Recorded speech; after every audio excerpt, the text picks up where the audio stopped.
دور میں جو موبائل سے دیکھ کے پڑھ رہا ہے اس کو صحابہ کرام جو زبانی پڑھتے تھے اس سے زیادہ ثواب. آج کے دور میں جو موبائل سے دیکھ کے پڑھ رہا ہے اس کو صحابہ کرام جو زبانی پڑھتے تھے اس سے زیادہ ثواب. صحابہ سے زیادہ ثواب مل رہا ہے بھائی.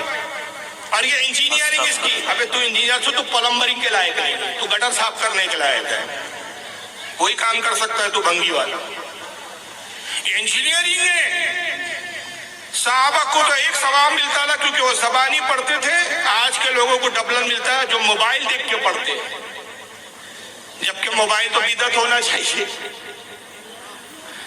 بھائی تمہارے نزدیک تو جو کام نبی کے دور میں نہیں ہوا بعد میں ہوا وہ بدعت ہو جاتا ہے، تو موبائل میں دیکھ کے پڑھنا تو بدعت ہونا چاہیے. نہیں، لیکن یہ اتنا ثواب ہو گیا کہ صحابہ سے اب اس خبیث کو کوئی بتائے کہ رسول اللہ نے 14 سال پہلے ہی فرما دیا کہ تم میں سے کوئی میرے صحابہ کے برابر ہو ہی نہیں سکتا. تم میں سے کوئی غیر صحابی احد پہاڑ کے برابر سونا اللہ کی راہ میں دے دے اور میرا ایک صحابی ایک مٹھی جو اللہ کی راہ میں خیرات کر دے، اجر و ثواب میں تم میرے صحابہ کے برابر نہیں ہو سکتے. سبحان اللہ، سبحان اللہ. عبداللہ بن عمر فرماتے، مشکاہ شریف کی حدیث ہے کہ اگر کسی شخص کو بالفرض کسی شخص کو قیامت تک کی عمر دے دی جائے اور وہ قیامت تک نماز ہی میں کھڑا رہے اور اللہ کے رسول کا ایک صحابی ایک گھڑی قیام کرے تو اس کا ایک گھڑی کا قیام تمہارے قیامت تک کے قیام کے برابر نہیں ہو سکتا. سبحان اللہ. نعرہ تکبیر، نعرہ رسالت، عظمت صحابہ. یہ صحابہ کا درجہ ہے. یہ صحابہ سے بڑھنے کی کوشش میں لگے ہوئے ہیں جس کے خود کے ایمان کے ٹھکانے نہیں ہیں. تو صحابہ سے تو اجر میں بڑے ہیں. اور مقام کیا ہے صحابہ کا اس کے نزدیک؟ یہ بھی سنتے چلیے کہ صحابہ کو کافر بھی کہہ سکتے ہو. سنیے، آج کی ڈیٹ میں بھی اگر کوئی کسی صحابی کو اپنے علم کی بنیاد پہ کافر بھی ڈکلیئر کر دے، وہ یہ سمجھے کہ میرے نزدیک وہ کافر تھا، تو اس سے یہ نہیں ہوگا کہ ہم اس کی تکفیر کریں گے. آج کے دور میں اگر کوئی اپنے علم کی بنیاد پر وہ یہ سمجھے کہ میرے نزدیک اس کام کی بنیاد پر یہ صحابی کافر ہے، اگر وہ کسی صحابی کو کافر بھی کہہ دے تو ہم اس کی تکفیر نہیں کریں گے، ہم اس کو کافر نہیں کہیں گے. حالانکہ صحیح مسلم کی حدیث ہے کہ آقا نے فرمایا جب کوئی کسی مسلمان کو بلا وجہ، بغیر کسی وجہ کے، بغیر کسی سبب کے، بغیر کسی ثبوت کے، بغیر کسی دلیل کے کافر کہتا ہے تو یا تو کہنے والا کافر ہوتا ہے یا جس کو کہا وہ کافر ہوتا ہے. اگر بغیر دلیل کے کہا تو خود کافر ہو گیا، دلیل کے ساتھ کہا تو جس کو کہا تو وہ کافر ہے اگر کفر اس کا ثابت ہے. اور یہاں صحابہ کی بات ہو رہی ہے. صحابہ میں ابو بکر بھی ہے، حضرت عمر بھی ہے، حضرت عثمان غنی بھی ہے، حضرت علی بھی ہے. یعنی ان کو بھی اگر کوئی کافر کہہ دے تو جاہل کے نزدیک اس کو کافر نہیں کہہ سکتے. مگر اس کو کافر کہو تو بڑا پیٹ میں درد ہو جاتا ہے اس کو. پھر یہاں تک کہ قادیانی اس کے نزدیک کافر نہیں ہے. دیکھو صحابہ کو کافر کہہ سکتے لیکن قادیانی غلام احمد قادیانی اور اس کے ماننے والوں کو کافر نہیں کہہ سکتے. اور غلام احمد قادیانی کا قصور کیا ہے معلوم ہے آپ کو؟ ارے بڑا ڈسٹربنس ہو رہا ہے بھائی، کیا بات ہے؟ کیا بات گفتگو ہو رہی ہے؟ افراتفری کا ماحول نہ بنائیں، آپ کی وجہ سے پورا نظام بگڑ رہا ہے. ادھر بیٹھو یار. ارے سوال پوچھنا تو میں موقع دوں گا نا. ابھی کیوں آپ وہاں پہ ڈسکشن میں ہی اپنا وقت برباد کر رہے ہیں؟ غلام احمد قادیانی کو کافر کیوں کہتے؟ سارے فرقے کے لوگوں نے اس کو کافر ڈکلیئر کیا. اس کا سبب جانتے کیا وجہ ہے؟ ارے بولیے یار، میں تقریر ختم کر دوں. تھک گئے آپ لوگ؟ میں نہیں تھکا ہوں. اگر آپ تھک گئے تو ختم کر دیں. کیوں کافر کہا جاتا ہے غلام احمد قادیانی کو؟ نبوت کا دعویٰ کیا اور اسلام کا بنیادی مستحکم عقیدہ ہے کہ رسول اللہ کے بعد اب کوئی نبی نہیں آئے گا، کیونکہ یہ قرآن عظیم میں اللہ تعالیٰ نے واضح بیان کیا ما کان محمد ابا احد من رجالکم ولکن رسول اللہ وخاتم النبیین. محمد تمہارے مردوں میں کسی کے باپ نہیں ہے، وہ اللہ کے رسول ہے اور نبیوں میں سب سے آخر. آقا صلی اللہ علیہ وسلم فرماتے ہیں لا نبی آبادی، میرے بعد کوئی نبی نہیں. ایک مقام پہ فرمایا اگر میرے بعد کوئی نبی ہوتا تو وہ عمر ابن خطاب ہوتا. آج کوئی صحابی کے برابر نہیں ہو سکتا تو نبی کیسے ہو سکتا؟ اور آقا نے کہا کہ عمر جیسا صحابی میرا وہ نبی نہیں ہو سکتا، تو آج اگر کوئی نبوت کا دعویٰ کرے تو وہ تو صحابی کے برابر نہیں ہو سکتا، تو بھی نبی کیسے ہو سکتا؟ کس اس بنیاد پر غلام احمد قادیانی کو کافر کہا گیا کہ اس نے نبوت کا دعویٰ کیا. لیکن آئیے اس کے نزدیک قادیانی کافر نہیں ہے. کیوں؟ اس کی دلیل سنیے. مرزا غلام احمد قادیانی نے کہاں خطا کھائی ہے جس سے آپ نے جس میں اس نے اپنے آپ کو ذلی نبی کا دعویٰ کیا ہو. دیکھیں جی، اس کے اوپر غامدی صاحب نے کافی ورکنگ کی ہے. آپ ان کی یوٹیوب پہ ویڈیوز دیکھ لیں. ان کا بھی موقف یہی ہے کہ اس سے کوئی صحیح سند سے ثابت نہیں ہے کہ اس نے خود کہیں پہ دعوی نبوت کیا ہو. اس سے کوئی صحیح سند سے ثابت نہیں ہے کہ اس نے خود کہیں پہ دعوی نبوت کیا ہو. اس نے جو ہے وہ اشارے ایسے ضرور دیے، پلس مسیح موعود ہونے کا دعویٰ، امام مہدی ہونے کا، یہ سارے دعوے کیے ہیں. اور ایک ان کا گروہ بھی لاہوری گروپ ایسا ہے جو ان کو مجدد مانتا ہے اور امتی نبی نہیں مانتا. بہرحال میرا موقف کیا ہے وہ یوٹیوب پہ آپ جا کے لکھیں، قادیانی فرقہ کو دعوت اصلاح.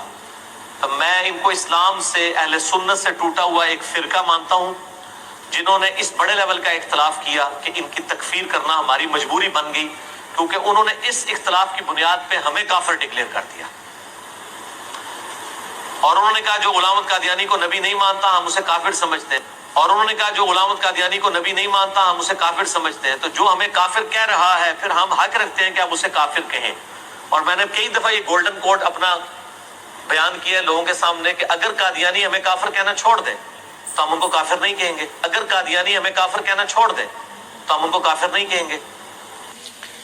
سمجھ رہے آپ؟ نبی سے تو غلطی ہو سکتی ہے، نبی سے خطا اجتہادی اس سے نہیں ہوئی ہے. یہ اتنے بڑے علامہ فاضل ہیں کہ دیکھو اس کی جہالت. غلام احمد قادیانی کو ہم کافر اس لیے کہتے ہیں کہ وہ ہمیں کافر کہتے ہیں. وہ کہتے ہیں کہ تم غلام احمد کو نبی نہیں مانتے اس لیے تم کافر ہے. اگر وہ ہمیں کافر کہنا چھوڑ دے تو ہم ان کو کافر کہنا چھوڑ دیں گے. تو کیا وہ اس بنیاد پر کافر ہے کہ وہ اس کو کافر کہہ رہے ہیں، یا اس بنیاد پر کہ وہ رسول کے بعد نیا نبی مان رہے ہیں؟ اس بنیاد پر کافر ہے وہ. نہیں سمجھے آپ؟ میں ایک مثال لے کے سمجھاتا ہوں. ایک شخص اس مجمع میں سے اٹھے، مثال دے رہا ہوں، اللہ نہ کرے کوئی ایسا کھڑے اور وہ کہے کہ فاروق رضوی صاحب میرے نزدیک آپ کافر ہیں. اس بنیاد پر میں اس کو کافر کہوں، یا وہ شخص کہے کہ فاروق صاحب میرا کلمہ پڑھیے میں نبی ہوں. دونوں میں سے بڑی بات کون سی ہے؟ نبی کے دعوے کی بنیاد پر میں وہ کافر ہوں گا، یا مجھے کافر کہنے کی بنیاد پر کافر ہے؟ تو نبی ہونے کے دعوے اس کے نزدیک اتنی اہمیت نہیں رکھتا. اس بنیاد پر یہ کافر نہیں کہتا. اس بنیاد پر وہ کافر ہے چونکہ وہ ہم کو کافر کہہ رہے ہیں. اگر ہمیں کافر کہنا چھوڑ دے تو ہم بھی ان کو پھر کافر نہیں کہیں گے. اگرچہ وہ نبوت کا دعویٰ کرتے رہے تب بھی پرابلم نہیں، لیکن وہ ہمیں کافر کہتے ہیں اس لیے پرابلم ہے. اور دوسرا کہتا ہے اس کا گامڑی کر کے ایک ہے گامڑی، یعنی اس کو محدثین وغیرہ پہ تو اعتراض ہے. آمڑی گامڑی مولوی اسحاق ان جیسوں کو مانتا ہے. آج کا وہ مولوی داڑھی منڈا ہے، وہ پاکستان کا گامڑی. اور وہ بھی خود اتنا بڑا جاہل ہے وہ کہتا ہے کہ بخاری مسلم تو حجت ہی نہیں ہے، تاریخ کی کتابیں حدیث کی اور دین کی کتابیں ہیں. اس کی ایک ویڈیو یہ بھی ہے. اور وہ اہل قرآن حدیث کا انکار کرتا ہے. گامڈی صاحب کہتے ہیں کہ صحیح سند سے ثابت نہیں کہ غلام احمد قادیانی نے نبوت کا دعویٰ کیا. اب وہ گامڈی بھی جاہل، یہ بھی جاہل کہ صاحب سند کی ضرورت نہیں ہے. غلام احمد قادیانی کا خود اقرار ہے، اس کی کتابیں خود اس کی اپنی لکھی ہوئی کتابیں ہیں جس میں اس نے اپنے آپ کو نبی ظاہر کیا. اس کے لیے سند کیا دیکھنے کی ضرورت؟ کوئی حدیث ہے کہ اس میں راوی دیکھیں گے؟ سمجھ میں آ رہی ہے بات؟ تو صحابہ کو تو کافر کہہ سکتے ہیں لیکن غلام احمد قادیانی کو کافر نہیں کہہ سکتے. اور اس کے نزدیک معاذ اللہ حضرت عمر بھی بدعتی ہے صاحب. یہ بھی سنتے چلیے. میں الصلاۃ خیر من النوم سیدنا عمر نے کیوں داخل کیے؟ کیا ان کو بدعت ایجاد کرنے کا اختیار تھا؟ سیدنا عمر ہو یا کوئی بڑے سے بڑی پرسنالٹی ہو، کسی کو اسلام میں بدعت داخل کرنے کا کوئی اختیار نہیں ہے، کیونکہ نبی علیہ السلام نے کیٹیگوریکل مینشن کر دیا، بخاری مسلم میں موجود ہے کہ آپ صلی اللہ علیہ وسلم نے فرمایا من احدث فی امرنا ھذا فہو رد، جس نے ہمارے دین میں کوئی چیز داخل کی وہ مردود ہے، چاہے کوئی بھی کرے. آواز تھوڑی سی سمجھ میں نہیں آئی ہوگی کیونکہ بہت پرانی ویڈیو ہے، وہ کلیئر نہیں ہے اس میں. اس نے ایک شخص نے سوال کیا کہ کیا کسی صحابی کو چاہے وہ حضرت عمر ہی ہو دین میں بدعت داخل کرنے کا حق ہے؟ تو تو پھر حضرت عمر نے اذان میں الصلاۃ خیر من النوم یہ کیوں داخل کیا؟ تو یہ جاہل وقت جواب میں کہتا ہے کہ چاہے حضرت عمر ہو، فاروق اعظم ہو، کوئی صحابی ہو، کوئی بھی پرسنالٹی ہو، ان کو بھی حق نہیں ہے کہ دین میں کوئی بدعت داخل کرے. اگر حضرت عمر نے داخل کیا تو وہ بھی بدعت.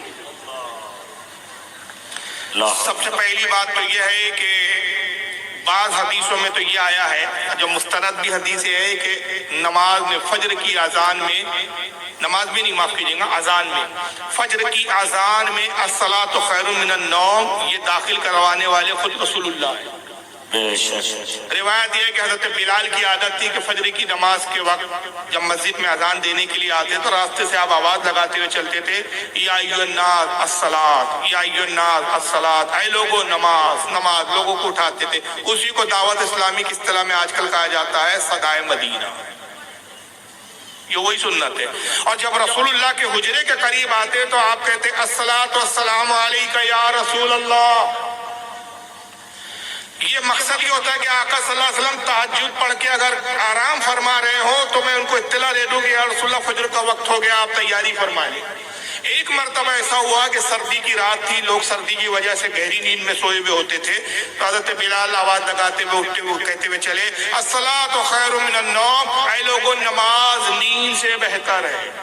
اور رسول اللہ نے جب یہ صدا سنی تو آپ نے اس کو پسند فرمایا، کہا بلال یہ کیا کلمات کہے تم نے؟ کہا یا رسول اللہ میں لوگوں کو بیدار کر رہا تھا کہ سردی کی راتوں میں لوگ بستروں میں دبکے ہوئے ہوتے ہیں، اٹھنے میں تکلیف ہوتی ہے، اس لیے میں نے کہا الصلاۃ خیر من النوم. آپ نے فرمایا کہ بلال یہ اچھے کلمات ہیں، اس کو فجر کی صبح کی اذان میں شامل کریں. ایک حدیث تو یہ ہے. دوسری بات حدیثوں میں یہ بھی آیا کہ حضرت عمر نے اپنے زمانے میں شامل کیا.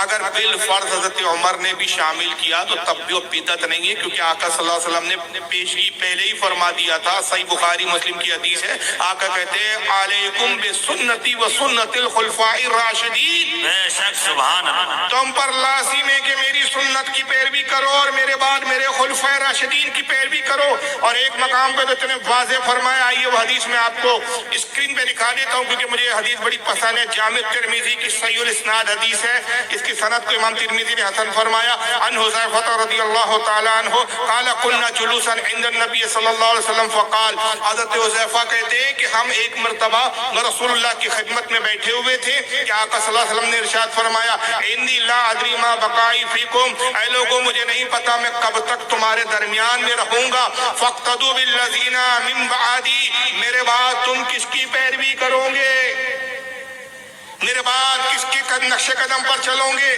وَإِشَارَ إِلَىٰ أَبَا بَكْرٍ وَعُمَرٍ، اور پھر آپ نے حضرت ابو بکر اور عمر کی طرف اشارہ کیا، فرمایا میرے بعد تم ان کی پیروی. سبحان اللہ سبحان اللہ. تو پتہ چلا کہ خلفائے راشدین کا بھی عمل شریعت میں حجت ہے، اس لیے رسول اللہ نے ان کے عمل اور ان کے فعل کو بدعت نہیں فرمایا بلکہ اسے بھی سنت لفظ سے تعبیر کیا. علیکم بسنتی وسنت الخلفاء الراشدین وسنت الخلفاء الراشدین، تم پر لازم ہے میری سنت اور میرے خلفاء راشدین کی سنت. بے شک سبحان، ان کے عمل کو بھی سنت قرار دیا. یہی وجہ ہے کہ خلفائے راشدین نے بھی اگر اپنے زمانے میں کچھ کام کیے تو اس کو بدعت نہیں کہا گیا. مثلاً تراویح کی جماعت کو قائم کرنا، حضرت عمر نے اپنے زمانے میں اس کو رائج کیا، بدعت نہیں کہا گیا، اس کو بدعت حسنہ میں شامل کیا گیا، اچھی بدعت. قرآن عظیم کو کتابی شکل میں لکھا جانا یہ ابو بکر صدیق کے زمانے میں ہوا. جمعے کی اذان کا اضافہ ہونا، رسول اللہ کے زمانے میں جمعے میں ایک ہی اذان ہوتی تھی، دوسری اذان کا اضافہ حضرت عثمان غنی نے کیا، آج تک ہر مسجدوں میں دی جا رہی ہے. کوئی مائیکل آل نہیں کہتا کہ دو اذانیں بدعت ہے، ایک ہی دینی چاہیے. تو خلفائے راشدین کا عمل بھی کیا ہوتا ہے، حجت ہوتا ہے. یہ کچھ بھی جہالت کی بکواسیں کرتے ہیں اور اس کے بعد مجھے حیرانی ہوتی ہے ان لوگوں پر کہ جو اس کے بعد کہتے ہیں کہ یہ بہت دلیل سے بات کرتے ہیں، بہت علم سے بات کرتے ہیں، حالانکہ اتنا بڑا جھوٹا اور کذاب ہے. اس کے جھوٹے اور کذاب ہونے کے لیے میں 3 ویڈیو دکھاؤں گا، لیکن اس سے پہلے چیز یہ دیکھ لیجیے اس کے نزدیک تابعین کسے کہتے ہیں آپ کو پتا ہے؟ صحابی کسے کہتے ہیں؟ جس نے رسول کو دیکھا ایمان کی حالت میں، خاتمہ ایمان پر.